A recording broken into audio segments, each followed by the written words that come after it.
Welcome. Thank you for watching WBTV News. I am Mitch Reed. And I'm Devin Roberts. Finally, after 2 years, West Bridgewater is going to Europe again. Here's Emily with more. West Bridgewater is going to Europe. For 10 days over April vacation, 20 students will be going to Spain and Italy. They will be visiting the Colosseum, the Trevi Fountain, and more. I think it's really exciting to take a group of students over to Rome and have them see it for the first time up front and real, like these things you read about in textbooks, the Colosseum, the gladiators. To actually be there, it's hard to explain. It's really cool.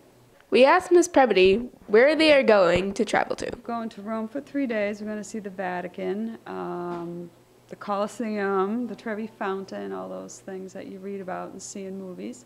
Then we're going to go north to Florence for a couple of days and see some beautiful artwork. And we're going through Pisa, so we'll help hold up the tower a little bit. And we take a cruise across the Mediterranean from Italy to Barcelona. We'll be in Barcelona for 2 days and then come home. We asked the students what they're most excited for and what they're bringing. In preparation for the trip, I'm learning a little bit of Italian. I'm probably just comfortable clothes, jeans, sweatshirts, maybe a rain jacket. For me, walking around a lot, it makes sense. I'm most excited for visiting a whole new country. I'm getting luggage that is appropriate for a different country, and I'm learning languages that I don't know. Also, I'm really excited to go to Barcelona. I've always wanted to go ever since the Cheetah Girls movie. I'm really excited to use my Italian side of my history and speak Italian, use it with some people.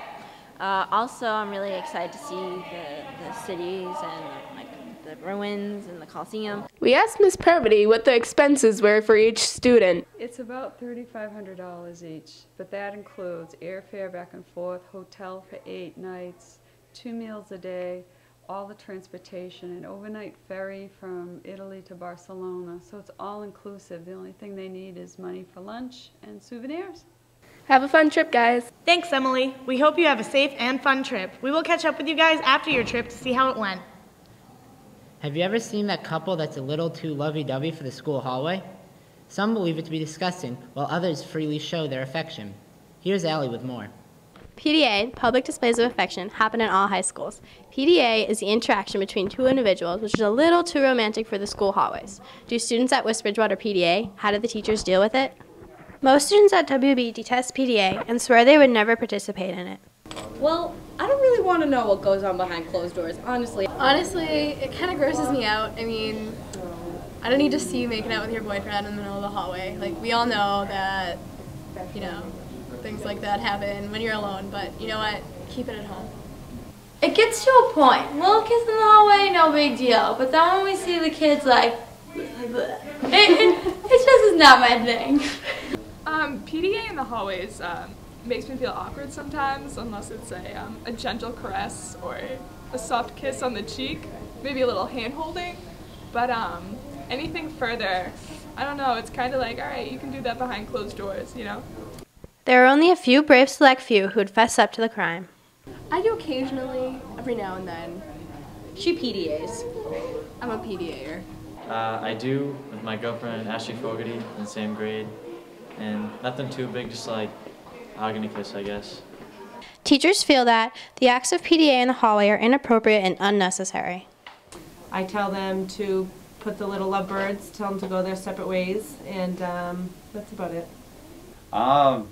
Occasionally I might say, what's up, or yell at them, or I don't know, probably not yell, but maybe make them feel uncomfortable by saying, what are you doing? But other than that, it's about it. I think there's a time and place, and in your at your lockers or outside your classrooms is not the place for it to be. It doesn't make me uncomfortable. It just, I just think it's not necessary in a high school setting for kids to be swapping spit and everything else in the halls. It's actually kind of gross. I don't think some of it is. Mainly because you don't need to hug and kiss your boyfriend between every class. The general consensus is that school is not the place for PDA. If they want to do it, then go for it. Make a fool of yourself in the hallway. The popular belief that PDA is disgusting is how the majority of students and teachers here at WB feel. A message to all the lovebirds who show a little too much in the hallway. Please don't. Hopefully those PDAers get the message and stop this disgusting act. It's that time of year again. Seniors are wrapping up their required senior projects. Here's Monica with more. In anticipating being a senior, people commonly think about having authority, dominating pep rallies, and having a broader list of class elections. However, no one is really motivated to start their senior projects. Senior projects came about 4 years ago when the seniors were complaining about having to do their senior year, either the alternating assignment, which included at that time either the science fair or the NHD, whatever slot was coming up. They were wondering, why are you guys making us do yet another science fair project or a history project if the course or the where we're going beyond high school is going to have nothing to do with those. The purpose of the senior project is to allow the seniors to kind of take an extra look into a field of study that they'd be interested in college and even past college, so that they can kind of do a little bit of research on some of those topics before they really dive into college. The general assignment is to develop, create, or elaborate on an idea of your interest. Students and teachers have different opinions on the importance of senior projects. It gives them the ability to take a look at their future and see if, their interests kind of are something that they want to go forward with. I believe senior projects is to just give seniors another thing to do after research papers so that we can somewhat kind of stay busy with school. I don't really know the point of it, though. I don't think there is one. Where does this all take place?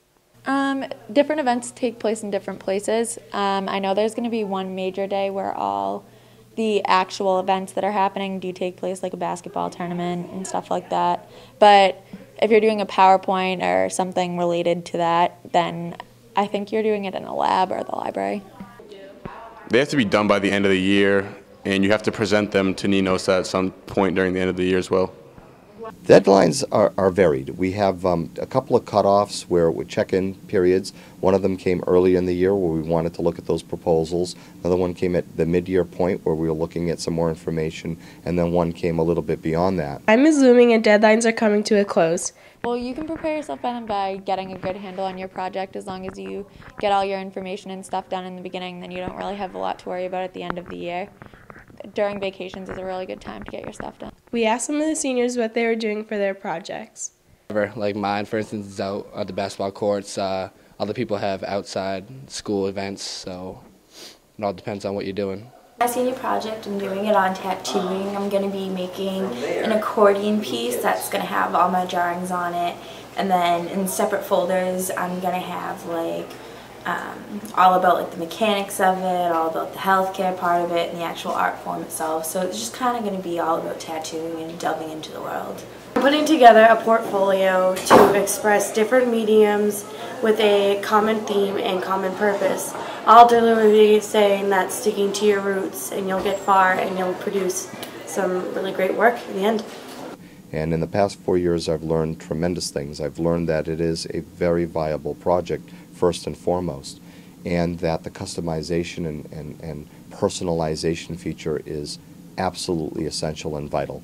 I want kids doing this not because we're telling them they have to do it, but because they buy into its power and its potential and its purpose. And if they feel that, then it's going to be good for them and a positive experience. Good luck to all the seniors with completing and demonstrating their projects. If you hear anything over the announcements, make sure you try to support them and go to their events. Now back to you in the studio. Thanks, Monica. Good luck to all the seniors with preparing and presenting their projects. The school has had a cell phone policy that allows phones outside of the class. For more information, here's Jason Selhanik. The school implemented a cell phone policy that started in the fall of 2010, and it has given the privilege of cell phone use during break, lunch, and non-instructional time. The cell phone policy is real effective according to some teachers. I do feel it's effective. I think fewer kids are using their cell phones during class to text now than before the cell phone policy was implemented. I do. I think it's been very effective because we're taking many less cell phones and also that students can use it when they want. I know that students are pretty much connected to their devices, so they can check them during passing time or during a break time. I think it is. I think it's taken away the hassle of catching kids in class, now knowing that they can go out and use it in between classes during non-educational time. I think it's less of a stress for them that they can check their phone, so I think it's been better. The cell phone policy has affected me in a very positive manner because I can walk down the hallways and at break I can text without feeling a teacher behind my back like steal it or yell at me that I'm texting on the phone. Yes, it did. I listen to my music a lot, so just crack that baby out, listen to some music. The cell phone policy didn't affect me as much. I've been using my phone more than in class. With the new policy, the teachers have taken less cell phones. Generally, I usually catch 1 or 2 kids a week with the cell phones. A simple warning, usually tell them to put it away, and then they usually respond well. Ms. Fontecchio gets most of them, but really not a lot of phones are taken anymore. There's still periodically phones that will be used in class or go off in class, but very fewer than before. A week? Not even a week. I've probably this year, and we're into March, I've probably maybe taken away 5 phones already. So not bad, much better. Before the new policy, cell phones were a real issue for some teachers. Definitely more. Definitely more were taken before the new policy. Too many. It was such a pain. Probably at least 1 a week, I would say. It was definitely higher. Probably not by much, maybe 3 to 4 cell phones a week. This policy does not allow cell phones in Power Block, but some students think they should be able to use their phones. I don't think they should be allowed in Power Block. No, I still think that's instructional time. I think students have enough opportunity to check messages and use the phone during lunch and break and passing, so I think that's sufficient. No. Power Block is a place to learn. That will certainly take away from the purpose of Power Block. No, I think Power Block is a time that kids should use it to get their homework done, to go for extra help. And I think if they had the opportunity to use their phones, they'd sit there and play games on their phones for the whole time and waste that time that they could be doing better things. If this policy ended, there would be change for the students and the teachers. I do think there would be a change. I think kids would go back to what is natural, which is to use them whenever they get an opportunity. I think the policy allowing them to use it during passing time helps kids to wait to use them until those times.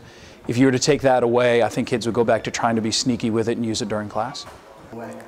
I'd be very upset and sad because I believe the cell phone policy is a genius idea by John Ames, and it allows kids to text and not get stressed out about having their phones taken away.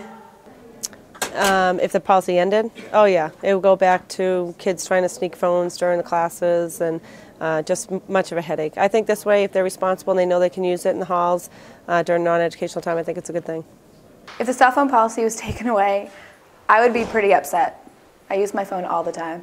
Cell phones have been allowed in non-instructional time, and the students really like the policy.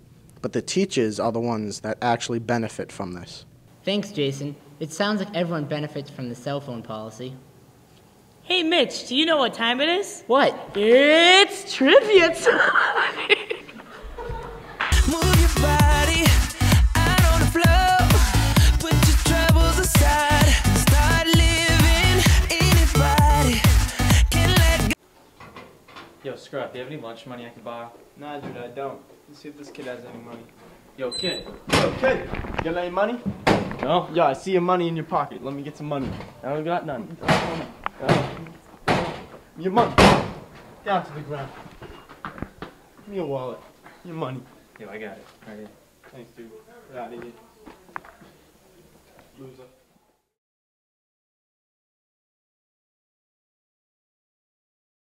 Move your body out on the floor. Put your troubles aside. Start living. Anybody can let go. Throw away all your problems. 'Cause right now it's party time, girl. Don't feel out of place. 'Cause I'm in love with this feeling now. Concussion testing has started this year for the safety of our students in the school. We had Joey Souza ask the students and faculty what their opinions are on the concussion testing itself. As many of you know, concussion testing is now required for all sports in the school. We asked the faculty and the students what they think about concussion testing or whether or not it's necessary. I feel like it's not necessary in some sports because cross country is not a contact sport at all, so it doesn't seem necessary unless someone decides to fall during a meet or run into something. It made me feel really stupid. I think a concussion test is useful depending on the sport. I kind of felt like I should go back to preschool after taking it. I think that this is something that's been a long time coming. We had this year a number of students recognized to have had a concussion during either practice or play. We have to hold them out of the games for a certain amount of time until they can be cleared by a concussion specialist. I mean, if you look in the past years, how many students may have gone through or slipped through the cracks and just went back to play without being significantly tested by either the trainer or a concussion specialist doctor. So I fully support it. We asked the faculty why concussion testing started this year. It was mandated by the state, and we feel it's just in the best interest of all the students to make sure they're safe. I think that concussion testing, first of all, it's been mandated by the state, by the associations and so forth, but I think it's important for all sports. When this first started, some people said, well, why would you need concussion testing for cross country? Because there isn't normally that much contact.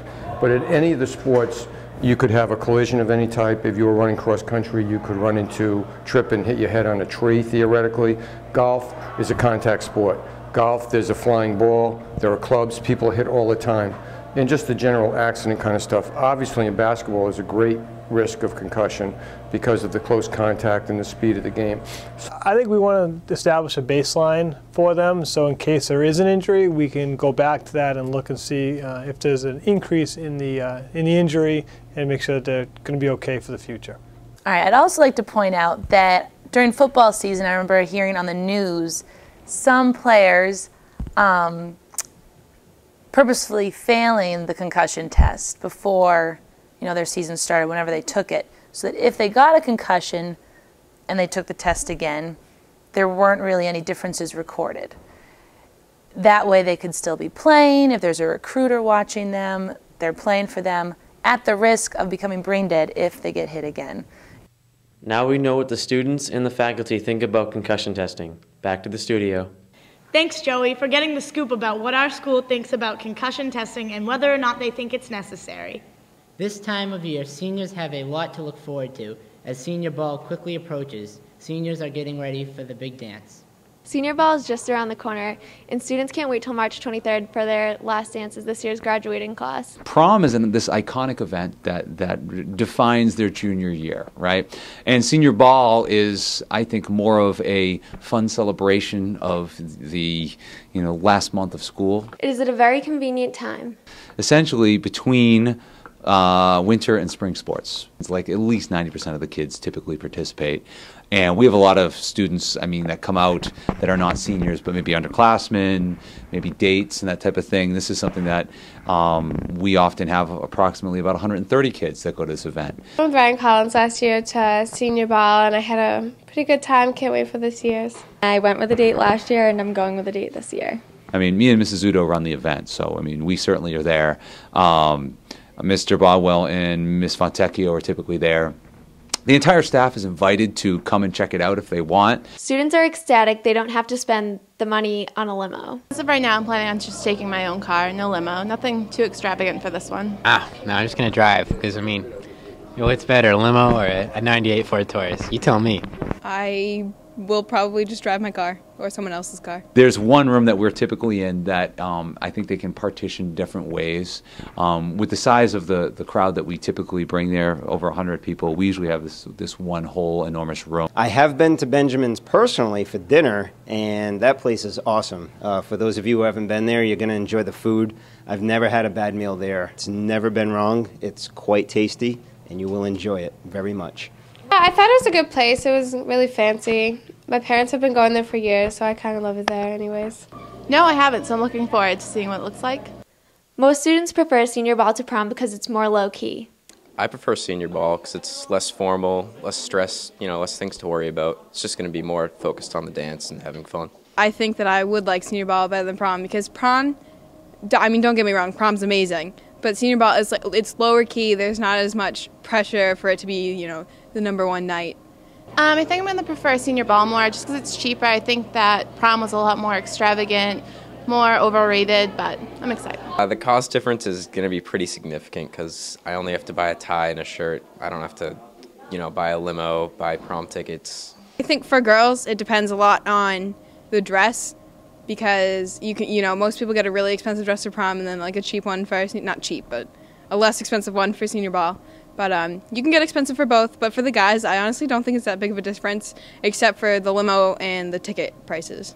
It's sad it's the last dance with the senior class, but students are excited and looking forward to the dance. I am sad it's my last dance with the senior class, but hopefully it'll be a good one. Yes, oh my God, I'm so sad that it's the last dance. I hope it's worth it. It's exciting. Yes, I'm so sad. No, I think it'll be fun that we're all together, and hopefully our whole class goes, but I think it will make it worthwhile. This is like the beginning of the end, I suppose, is what it is. And so students go, they have a great time.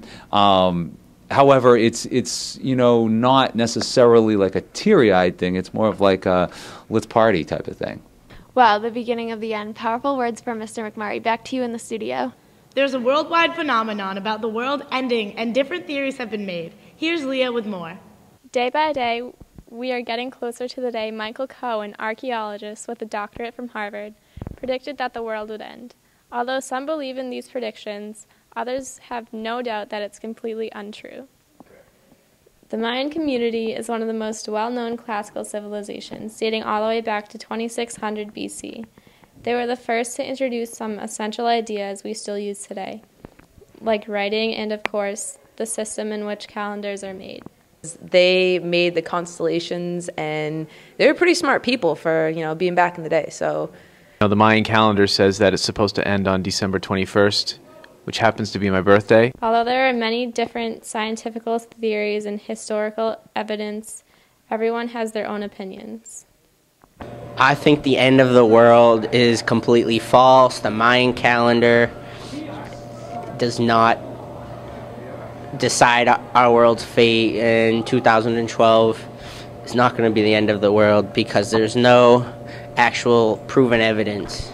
My opinions about the end of the world are that it's not happening anytime soon, and hopefully I won't be around when it does.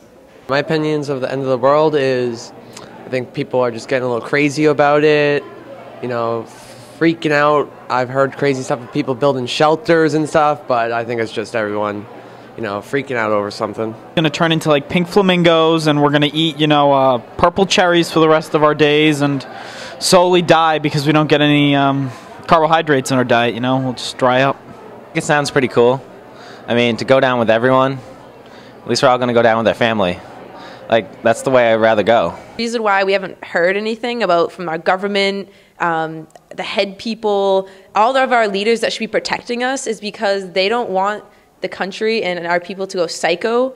So they've been keeping the DL and having ships in China, just like in the movie 2012. And they're not going to tell anyone until the very last moment when all the rich people have already bought their tickets and are already on the ships to go into outer space. What they usually show is that all these super volcanoes and everything start going off, and tidal waves are set off, and cities are destroyed and everything, but is that the end of the world? Now look at this. Strange events are already occurring. It's March 13th and nearly 60 degrees out. Something is changing, but we won't know if the Mayans are right until December 21st, 2012. I'm not complaining about the weather. We're just going to have to see if our world is going to end. This has been a WB TV presentation. Thank you for watching. 1.